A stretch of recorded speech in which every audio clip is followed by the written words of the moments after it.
Hello, everyone, and welcome to our webinar today. Today, we will be discussing energy profiling and management with Fronius inverters. And joining me today is my colleague, Cyprian Okolo. He's a technical sales advisor for Western Africa. He's based in Lagos, Nigeria. And myself, David Mwangi, I'm the TSA for Eastern Africa. I'm based in Nairobi, Kenya. In our agenda for today, we will look at load management, energy flow management. We will also talk about energy management with the 4 inputs and outputs of the Fronius inverters. We will also discuss wiring and configuration, then talk about how you can maximize your self-consumption in a scheme or system that maybe has an Ohmpilot or thermal storage, EV charging, as well as normal battery storage using a Gen 24 Plus, for example. And then at the end, we are going to give you some further information as usual. Before we start, feel free to ask any questions you have regarding this topic for our discussion today. And we will do our best to answer those questions as we go along. Also, at the end of the webinar, we also would like to hear your opinion on how you rate the webinar, or let us know which topics you would like us to discuss in our next series of webinars. So let's get started with load management and look at the load profile analysis. So typically when you have a PV system, you have the ability, and especially in situations whereby you have export limitation, let's say in some countries we have zero export limitation, meaning that you're not allowed to send any power to the grid.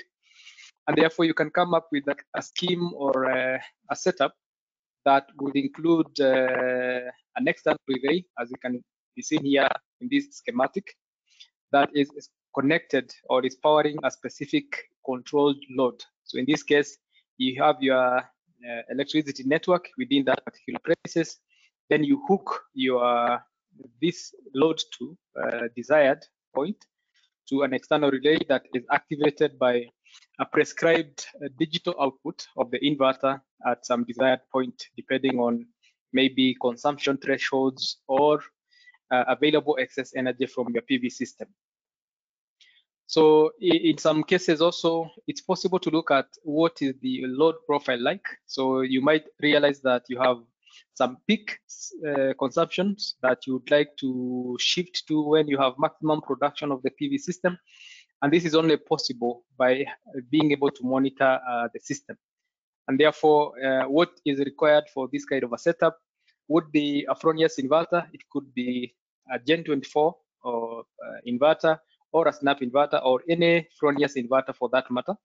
Then you do require a smart meter that would look at the overall consumption within the premises, and therefore through the normal Modbus communication, the smart meter is able to inform the inverter what is the primary load consumption level at. And then based on that, the inverter decides whether to activate the output that then activates the relay or not. Then, of course, you do need the Fronius Solar Web, whereby you can do this kind of analysis to see which kind of peaks you need to shave or shift to other desirable points of operation. So we can look at a few examples. For example, in a residential setup, how you can do load management. And in this case, we are talking about a wall box or an EV charger controlled by Fronius load management. In this case, we can see that we have the normal consumption, the curve here in black or grayish. So this shows you what is the 24-hour consumption like. And then in green here, we can see what is the production of the PV system from around 7 in the morning all the way up to maybe 7 in the evening. And then what is important is that we want to do peak shaving of about 5 kilowatts. So if we do realize that on the consumption scale, we are approaching 5 kilowatts, there is something that we can do to prevent that peak consumption. And therefore, here in this case, we can interrupt through the digital output, the charging of the EV through the wall box, for example. For a commercial setup, we can also achieve a similar load management. And therefore, in this case, for example, we have designed a PV power to also cover some loads, including air conditioning on a sunny day.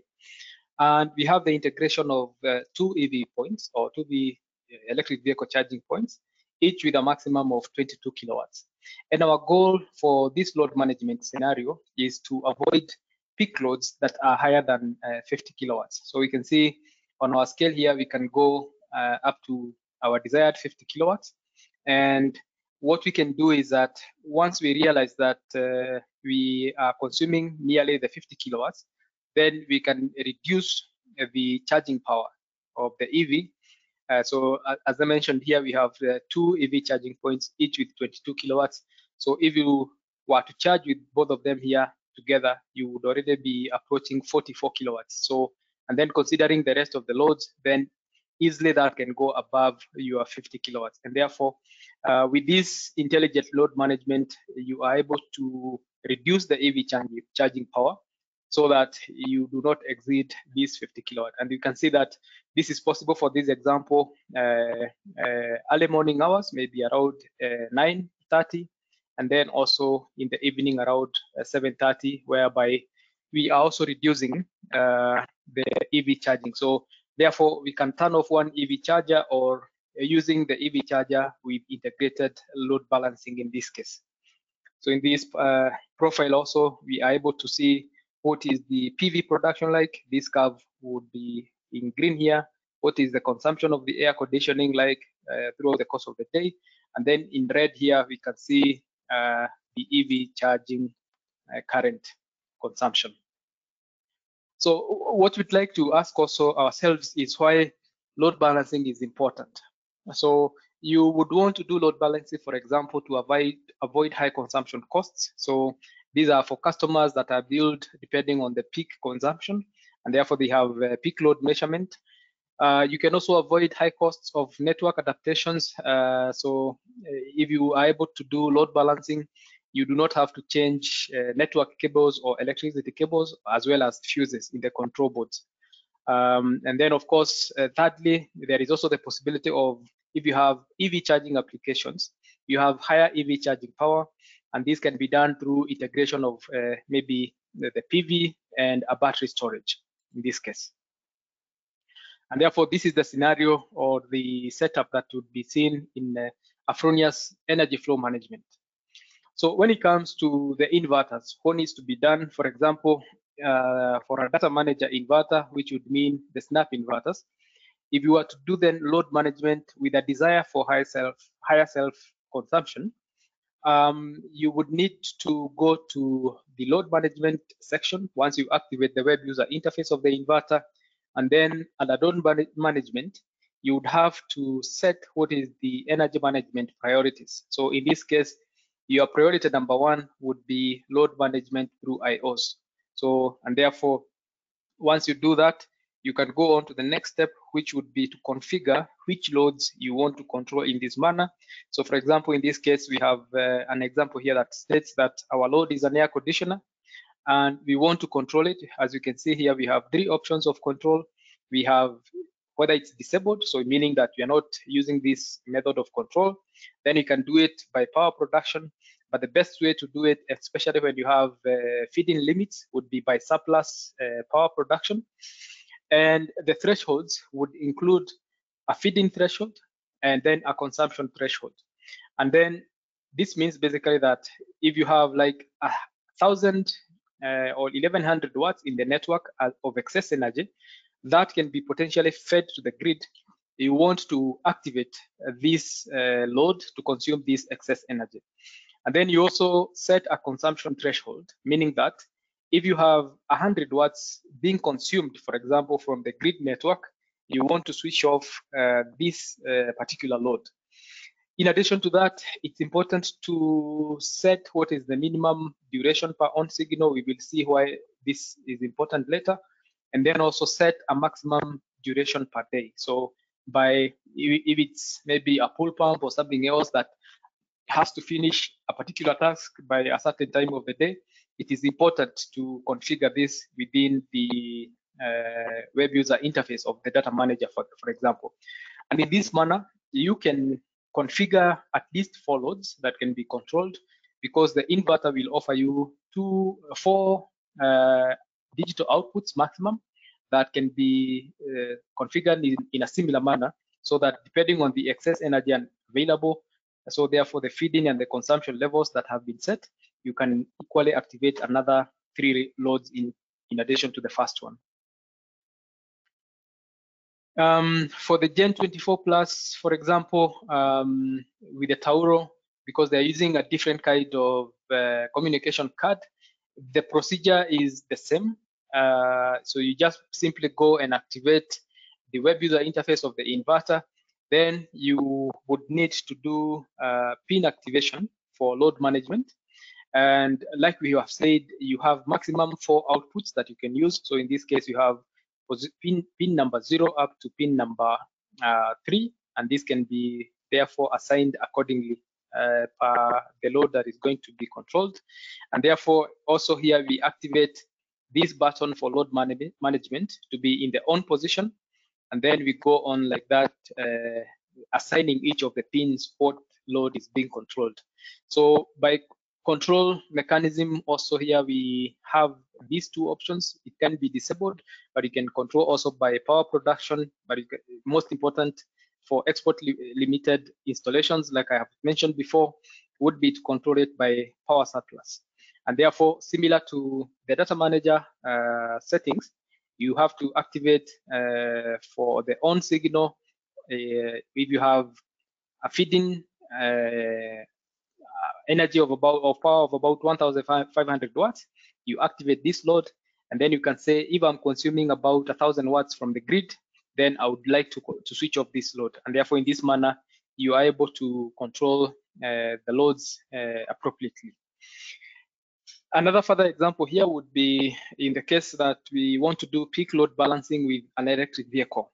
So the first example that we see here to the left is showing us settings of thresholds with PV, and we are talking about here a 4 kilowatt feeding limit. So we have here the surplus PV energy, which is in this case about 2 kilowatts, and we want to switch off our EV in the case that we are starting to draw about 1,000 watts from the grid. So in this case, we can see we are utilizing about 2 kilowatts and from the surplus energy of the PV system. And for some time, we are going into the grid and starting to consume about 1,000 watts thereabout. And if we go, therefore, in addition to the existing loads, and we are starting to take off about 4,000 watts from the grid, this is our trigger off thresholds for consumption. And therefore, we can reduce the amount of power that is being supplied to the EV charger, or switch it off completely. Another example would be a scenario without surplus PV, and we also have a limit of about 4 kilowatts from the grid, so negative 4 kilowatts. So we have our base load, and in this case, we have an activation of about just about 1,000 watts from the grid, and then we say to the data manager that if we are consuming something like 4,000 watts in this manner also, this will be our switch off thresholds. And therefore, we can see that in addition to the base load, which in this case is about 500 watts, if we start to consume something like 2.5 kilowatts with the EV charger, then that brings us close to our switch off thresholds, and therefore the EV charger in a similar manner will be switched off, and therefore this allows you not to consume too much power from the grid.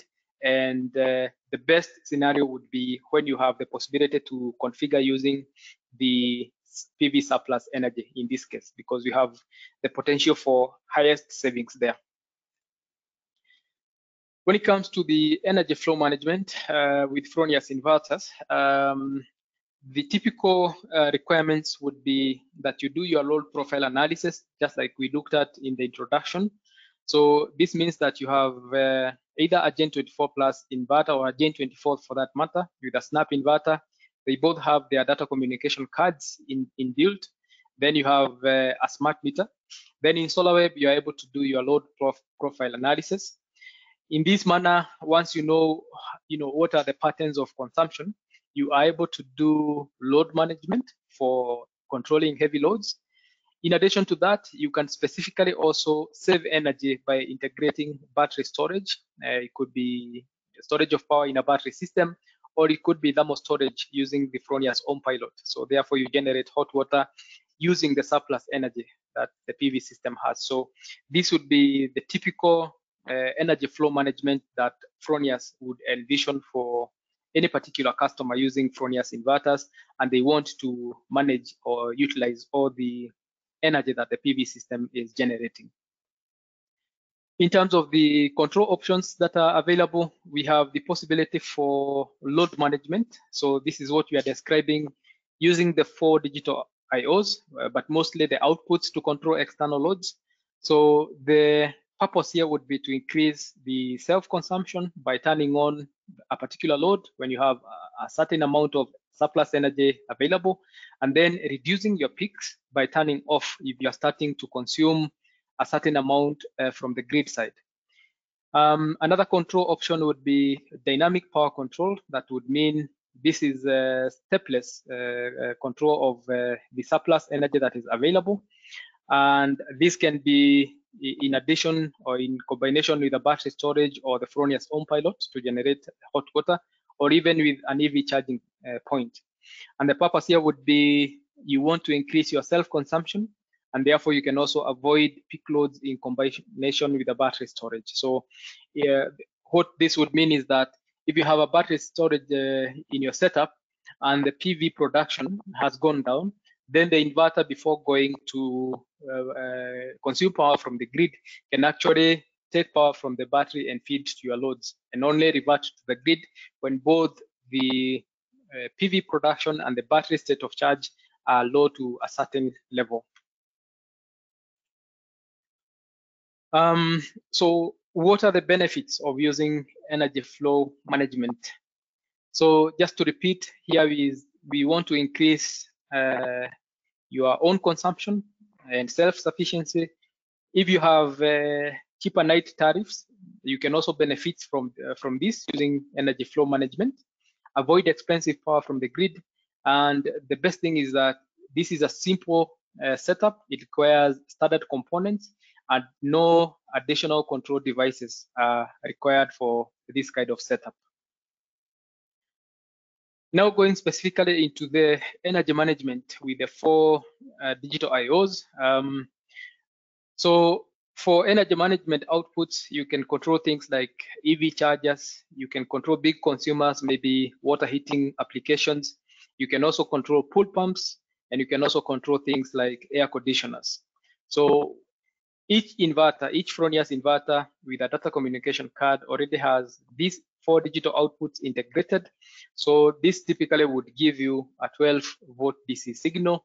And in terms of the wiring, what is required then is just to identify which ports in the communication card you would have to wire to. So for example, for the data manager, we have pin 0 up to pin 3, as you can see here.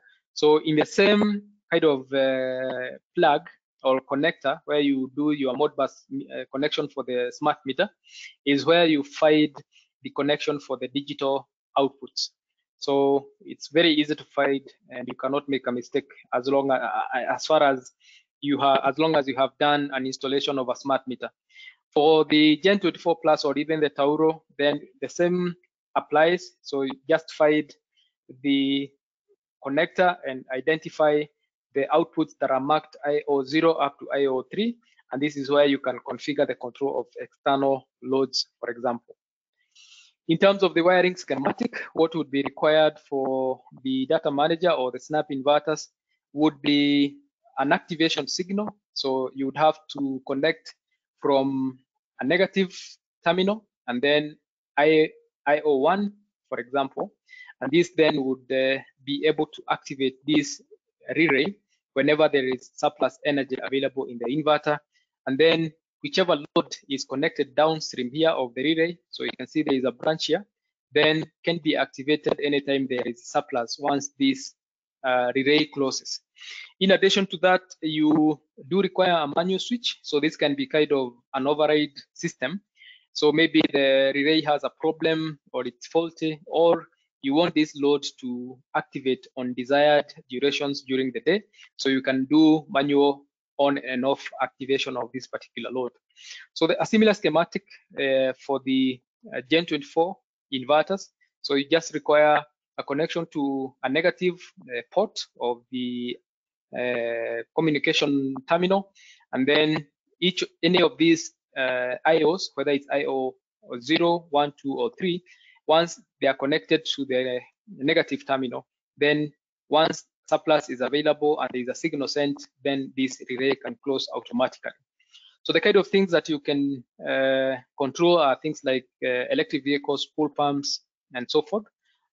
So there is a lot there that you can do. We have some examples here of relays or external relays that you can use. These are just examples. There are many, many types of relays available in the market. Just ensure that the coil operates at 12 volts DC, and the output you get from the 4 digital outputs is about 3.2 watts. So the most important thing to note here is that the requirements for the coil of the relay is to be operating at 12 volts DC.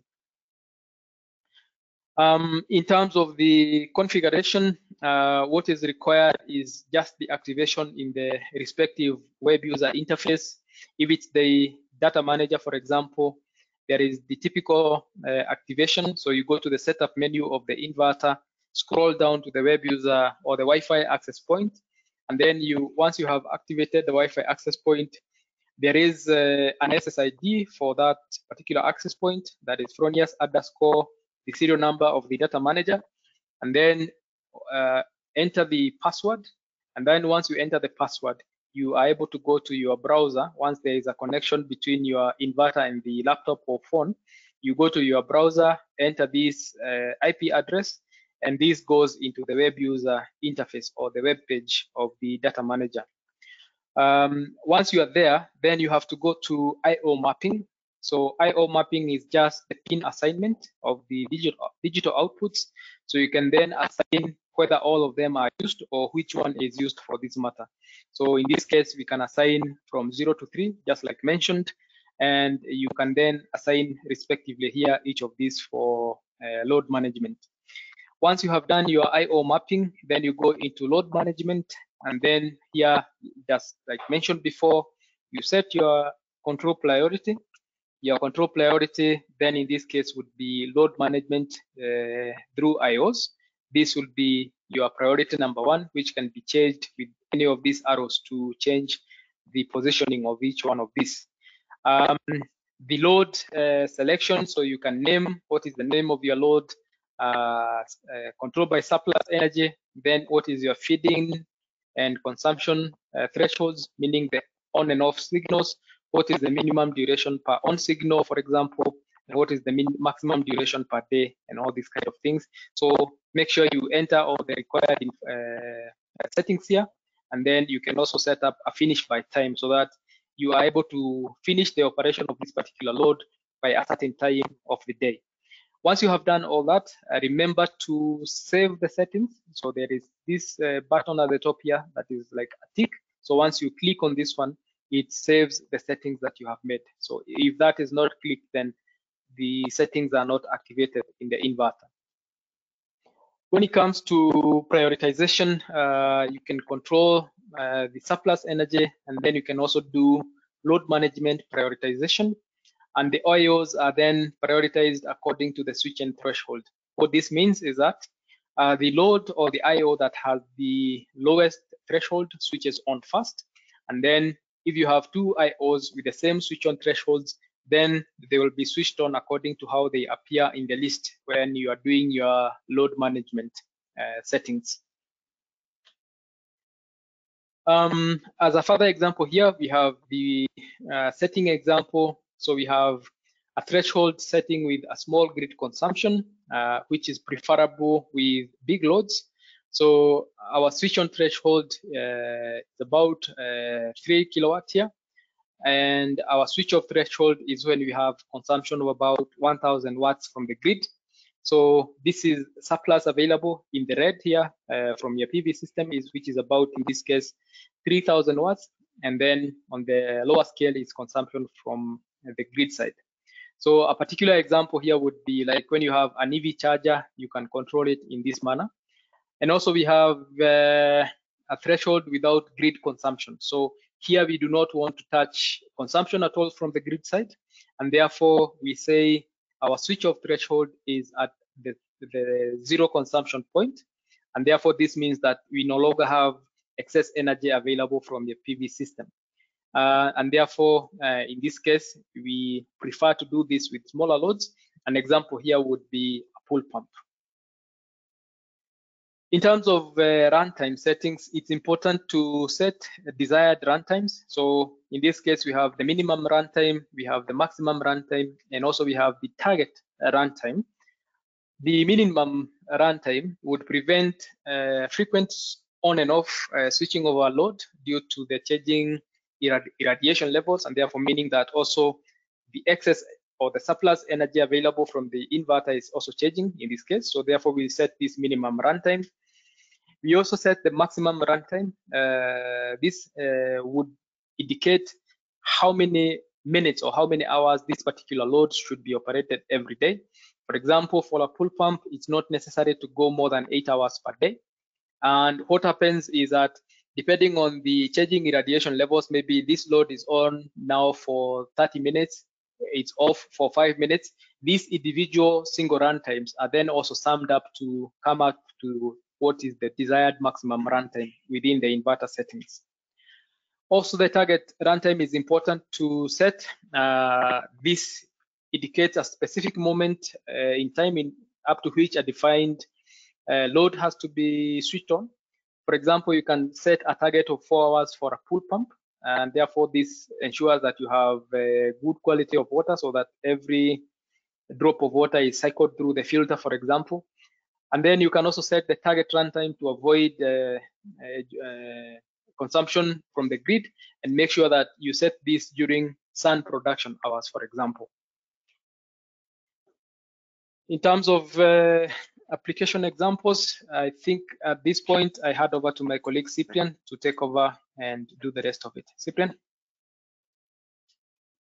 Yes, indeed, David. Thanks a lot for your presentation.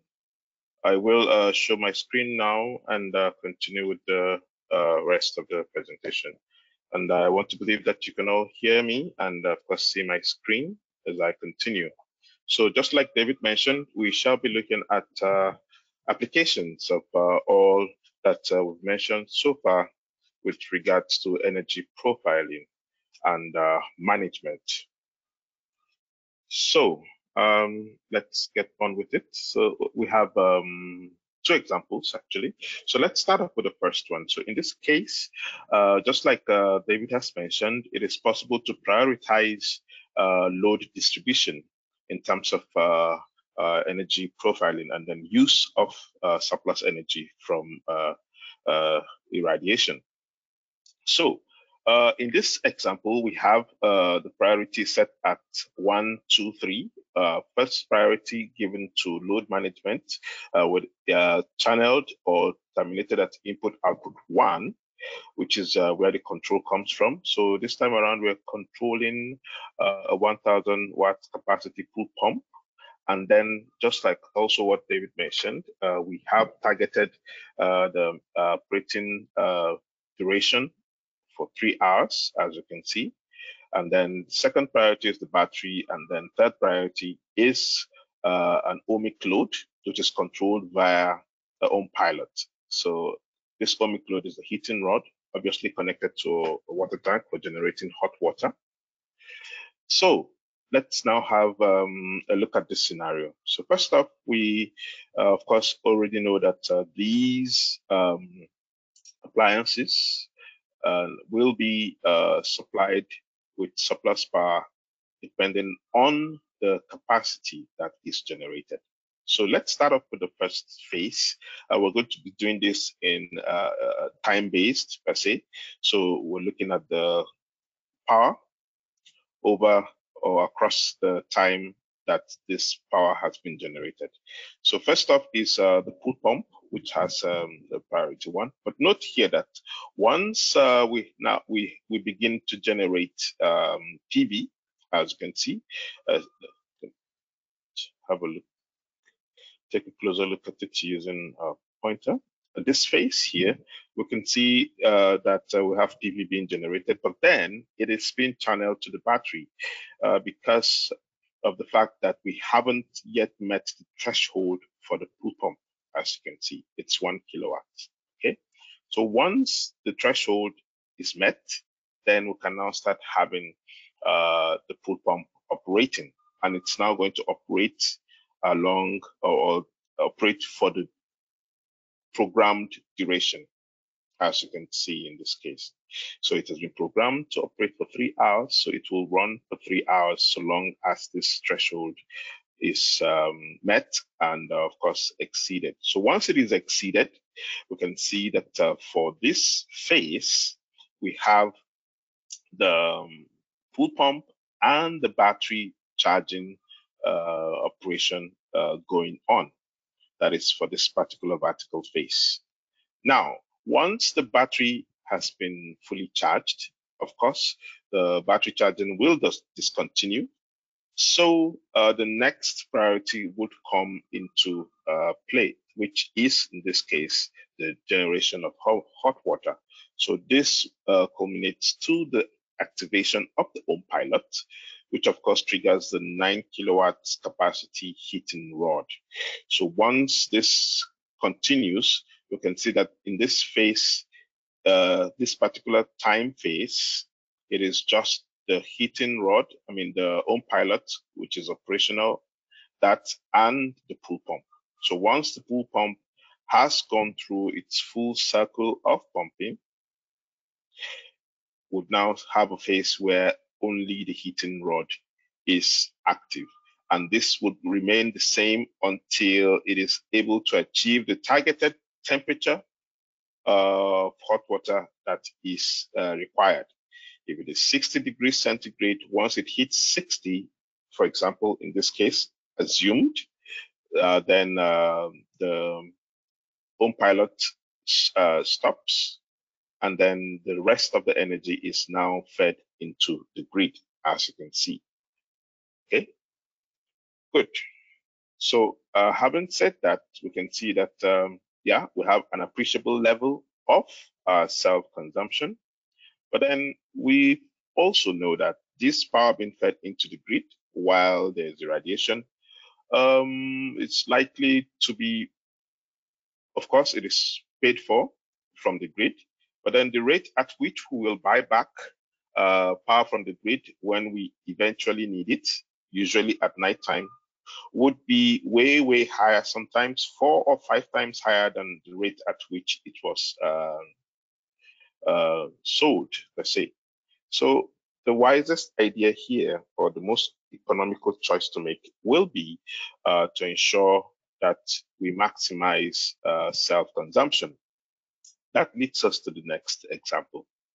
So here in example 2, from main viewing this PV curve, we can see that this has been actualized. So what does this tell us? We can see the activation of the pool pump at 1 kilowatts as designed or programmed. And then this continues with the increase in PV production with the charging of the battery, as you can see. And then once the threshold for the charging, electric vehicle charging is reached, it will of course activate and will start charging. If the PV production surplus continues to increase, of course, then the battery continues charging, as you can see in this case. Once the pool pump charging cycle has been reached, the pool pump stops operating. This now gives room for more charging of battery, and then of course the continual charging of the EV. And then once the battery is fully charged, the rest of the energy is now channeled towards charging of the EV and of course generating hot water via the Ohmpilot, as we can also see in this case. Good. So this, of course, ensures maximum use of the generated PV. So for control options, of course, we know that we can do this via the input-output ports, as earlier explained by David.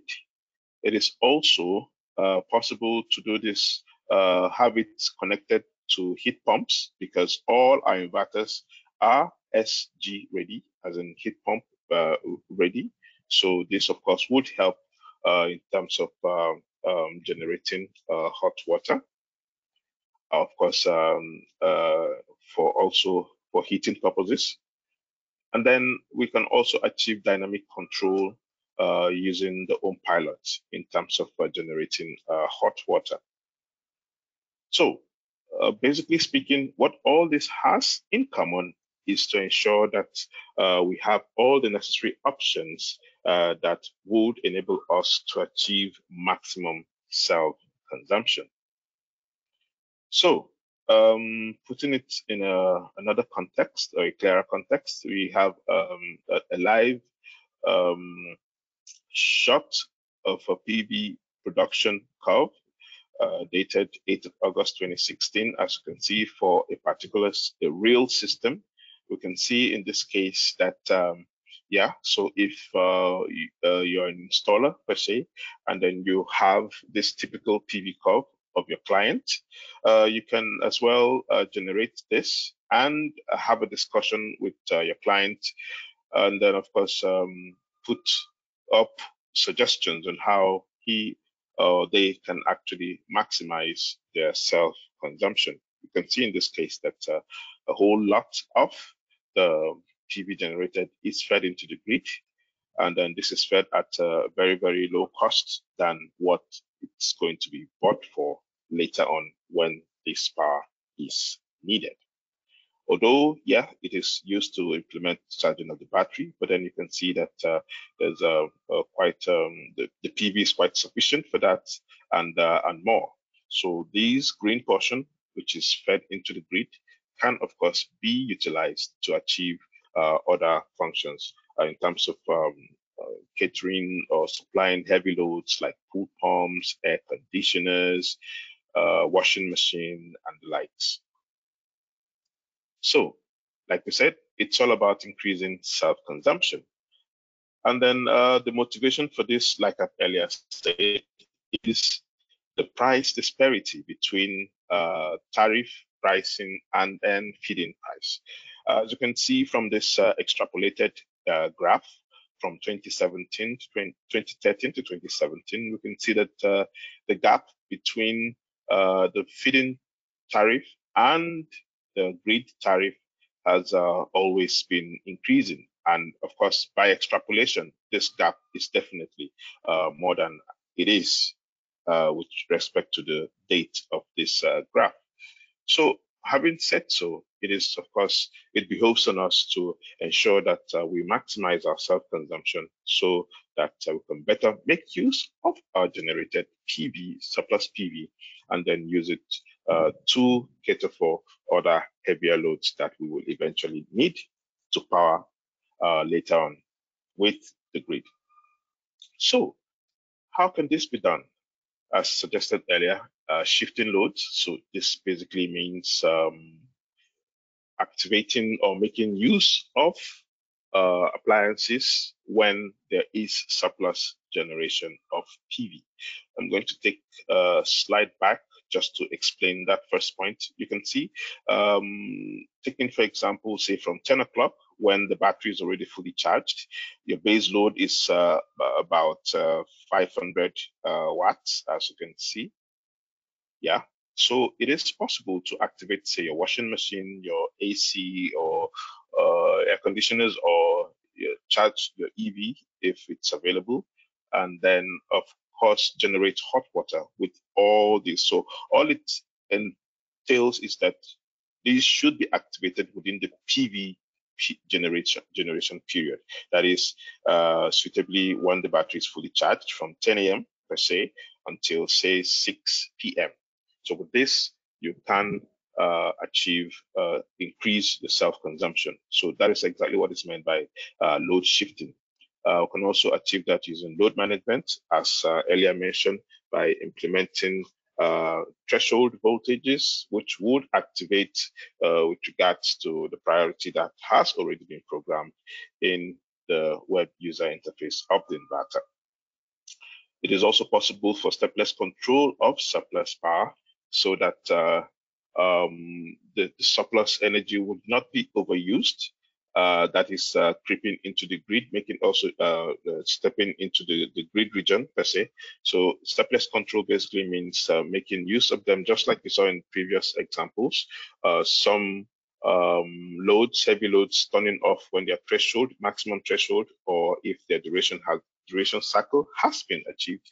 You can achieve stepless control of surplus power by enabling the activation of the loads connected at given point in time. So this, of course, will be used to achieve hot water generation, e-mobility, that is charging of your EV, and of course, battery storage. So I'm going to be taking a closer look at these three means of maximizing self-consumption, that is thermal storage, e-mobility, and battery storage. Let's start off with thermal storage. That is the very, very important factor when it comes to self-consumption, maximizing self-consumption, that is. So this can be easily achieved by the use of this device called the Ohmpilot. And just like the name implies, it is used for controlling ohmic loads. So loads that are purely resistive. So they can be heating rods, floor mats, and then other ohmic elements per se. Now, yeah, so it is, of course, pretty easy to connect. This is made possible from the possibility of steplessly controlling the power from 0 to 9 kilowatts. So that means that you can actually have it in single phase or three-phase control. So the single phase usually comes controllable stepwise, that is, and then the other two phases, that is, if you're implementing it for three-phase configuration, we have static 3 kilowatts for the remaining phases. We have a webinar that completely covers the implementation and wiring configuration of the Ohmpilot, and I invite you to visit our YouTube channel to get more information about this.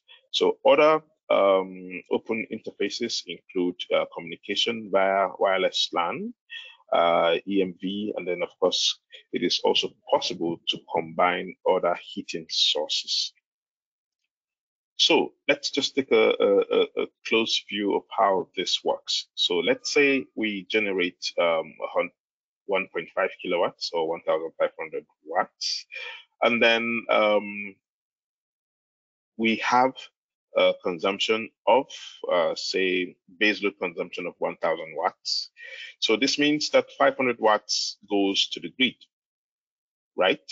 So instead of passing 500 watts to the grid, when you know that you would need to generate hot water using the same grid later on at evening time, per se, why not use this 500 watts in the most economical manner? So with the Ohmpilot, it is possible to channel this 500 watts to the generation of hot water, as you can see in this case. So all that is needed is a communication-enabled inverter. So if it is the snap inverter you're making use of course, you have to ensure that it is one that has the data manager, which is the communication module of snap inverter. Ensure that you also have the Fronius smart meter, because that's how you know exactly what you're generating and what you're consuming. Tell the difference and then channel the difference to the implementation of this principle per se. Of course, you need the Ohmpilot, which is the device that communicates with the inverter, and of course the smart meter, and also enables the channeling of this surplus power towards generating hot water.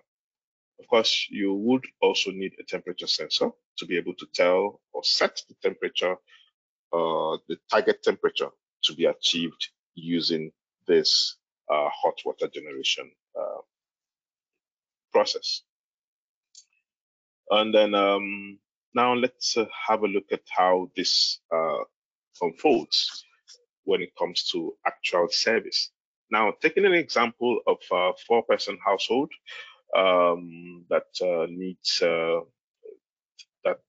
course, needs 300 liters of a hot water tank average, and then with a 5 kilowatts PV system. Now, with this scenario, it is possible to generate up to 5 kilowatt hour.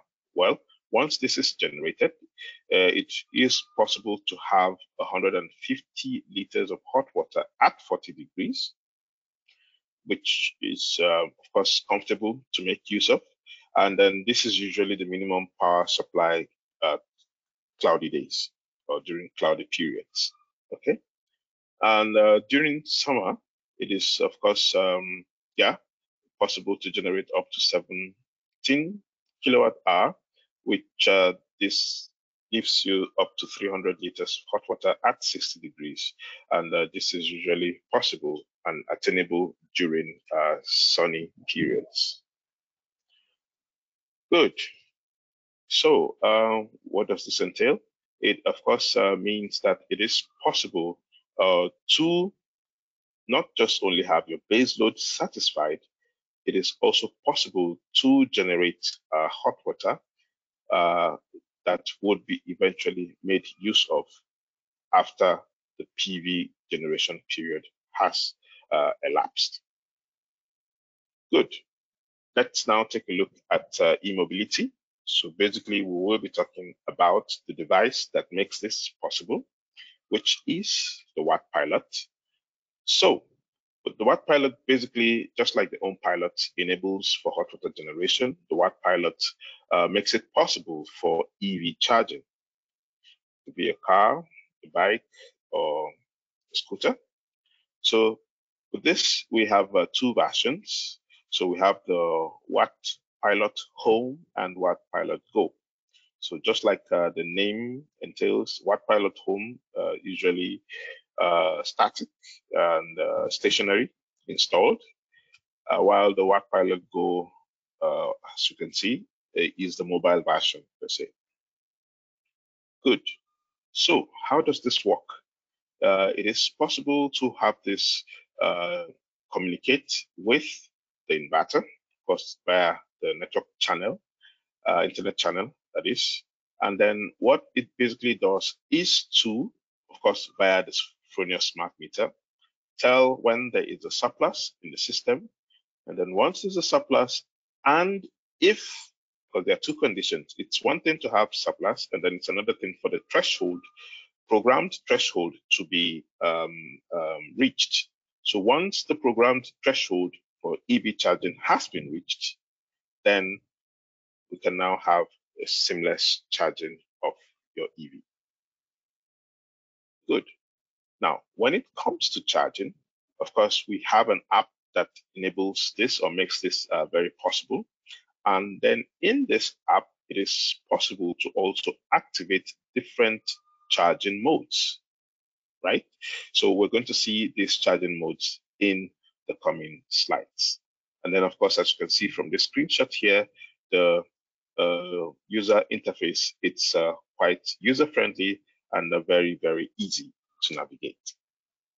So let's look at the different charging modes that is possible.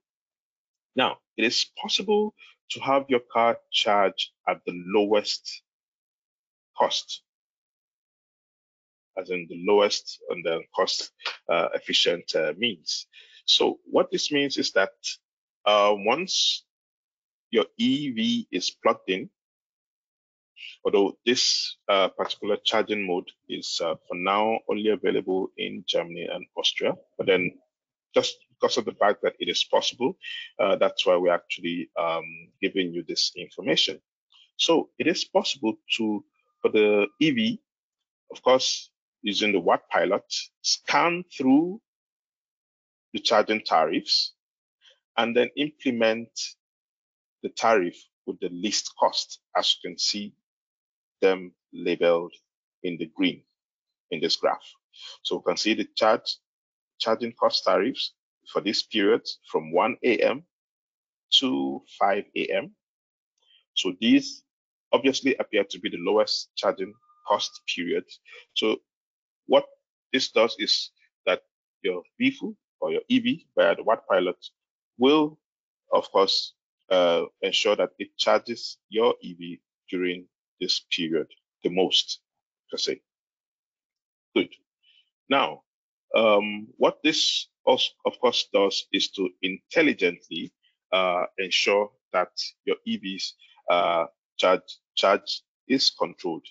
And then, of course, it is also possible to have it switched from single phase to three phase, because of it is, of course, three phase charging, of course, comes with a higher capacity charging.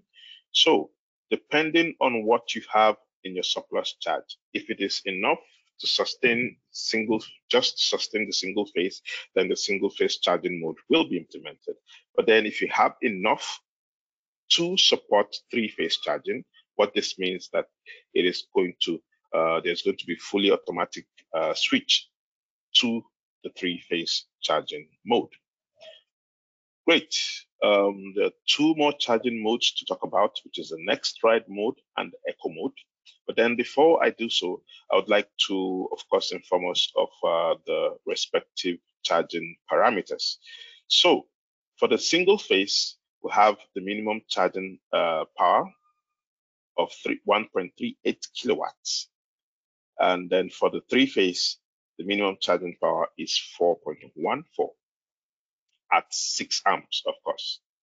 Then we have the maximum charging current of 32 amps, 7.3 kilowatts for the single phase, and 22 kilowatts for the three phase. Mind you, as earlier mentioned, there is a possibility of automatic switch over from single to three phase, depending on your surplus power generation. Good. Now, talking about the eco mode. What does this mean? It means that it is possible to charge your EV with the best combo of both PV and grid charging. So this is necessitated because of the fact that, of course, most of the situation entails that, of course, you use the EV to go for work. And then when you're back, it's usually at evening times when the PV is either not available or in the least production mode. So what this does is to take advantage of whatever PV is remaining to charge your EV. And then once it's not available, it would also charge from the grid in the most economical manner. And mind you, from what I've mentioned earlier, it will of course seek to also charge with the minimum tariff period. So that's basically what the eco mode does. Now, what if you have a particular distance to cover, say 60 kilometers, as is stated in this example? So given that your total distance to be traveled in the following day after coming back from work is 60 kilometers, you can actually program your Ohmpilot to charge your EV in the next trip mode. So what it does for this particular example, as illustrated, is to give your EV enough charging capacity to take you through this distance. Say probably 30 kilometers going, and then of course 30 kilometers back. So if the total distance to be covered, like I've mentioned, is 60 kilometers, it will charge with enough capacity to take you through this distance. And that will be it. So it not only helps you to save on charging costs, if you will now have to charge with higher tariffs, it will ensure that you charge with just enough capacity to meet your travel distance, per se. Good. Now let's talk about battery storage. And this solution, as provided by Fronius, is the Gen 24 Plus inverter, which is basically a hybrid inverter with power classes of 3 to 6 for the single phase, and then of course 3 to 10 kilowatts on the 3-phase. So full backup is possible, of course, using the BYD battery. It is possible to also cascade different towers, multiple towers, to give you higher charging capacity. Great. So basically the BYD batteries are lithium-ion based batteries that come with retrofittable 2.6 kilowatt hour and or 2.8 kilowatt hour for the HVS and HVM respectively. So the modules come 2 to 4 for the HVS, and of course minimum of 4 and maximum of 8 modules for the HVM. And like I mentioned, it is easy to install, ground mount, and then the commissioning is also pretty easy. Now, with this, it is possible to achieve what we call the multi-flow technology as implemented with our Gen 24 Plus inverter. This means that it is possible to have AC-DC conversions, both in the tow and reverse directions. So what do I mean? It's possible to have PV, your DC converted to AC, that is AC converted to DC converted to AC by the inverter, and then this power is fed to the load. It is also possible after feeding the load to, of course, feed, say, the surplus to the grid, which is still the DC-AC conversion. And then not just that, it is also possible to charge the battery, which is basically charging control from DC to DC. It is also possible to have this power generated from the battery and then supplied to the load in the absence of PV or for complementary purposes, which is DC to AC conversion. And then it's also now possible to charge from the grid, from AC to DC, to charge the battery. And then it doesn't stop at that. It is also possible to have this retrofitted to an already existing snap inverter installation. Good. For full backup, it is possible to achieve full backup with the use of a backup switch. So what this does is, in the absence of the grid, the backup switch now activates and opens, and then this automatically sets up a sort of an island mode for the PV inverter, that is the Gen 24 Plus inverter, which is also a hybrid inverter in this case, to now charge the battery and then, of course, supply the load at the same time. Good. Just to give us more information on full backup, the maximum in terms of battery charging, it is, of course, has a maximum discharging current of 22 amps, which is quite impressive. So what this means is that since we already have 22 amps, and just to give us a quick calculation on how to achieve or calculate the discharging power of the battery, we've been given the discharging current maximum of 22 amps. So all we need to do is to multiply it with the nominal voltage, if it is single phase, 200 or 215 as applied in your region, or 400 or 415 as also applied in your region. With that, you can achieve up to 4.5 kilowatts in single phase, and then of course up to 9 kilowatts on the 3-phase, which is of course highlighted here in this case. So it is possible to achieve up to 9 kilowatts even during grid outage of discharging power, which is quite also impressive. Let's look at the BYD storage combination matrix. So for the HVS premium battery box, it is possible to have the Primo Gen 24 Plus connected to the HVS 5.1 and 7.7. And then for the SIMO, it is connectable with the 5.1, 7.7, and 10.2. So that's for the HVS. For HVM, we have it connectable with the HVM 11, 13.8, 16.6, and 19.3. For the SIMO, it is connectable with the 11.0, 13.8, 16.6, 19.3, and 22.1 kilowatt hour capacity of the HVM. So this is basically how it looks like. So of course, like we mentioned, it is stackable by modules. So it's also possible to have your modules connected in parallel in towers like this. So you can have up to 3 connectable towers, be it the HVS or the HVM.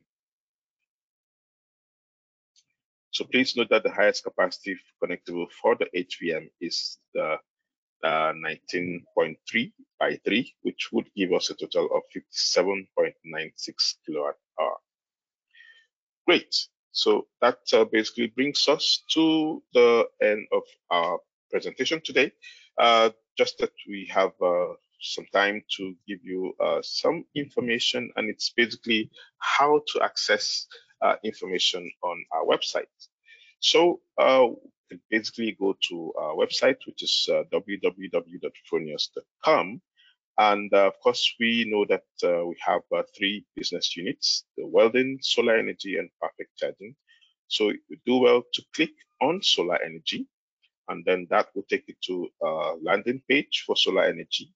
And then for installers, which I believe are most of our audience for this presentation, you can go ahead and click on installers and partners. That would now bring you to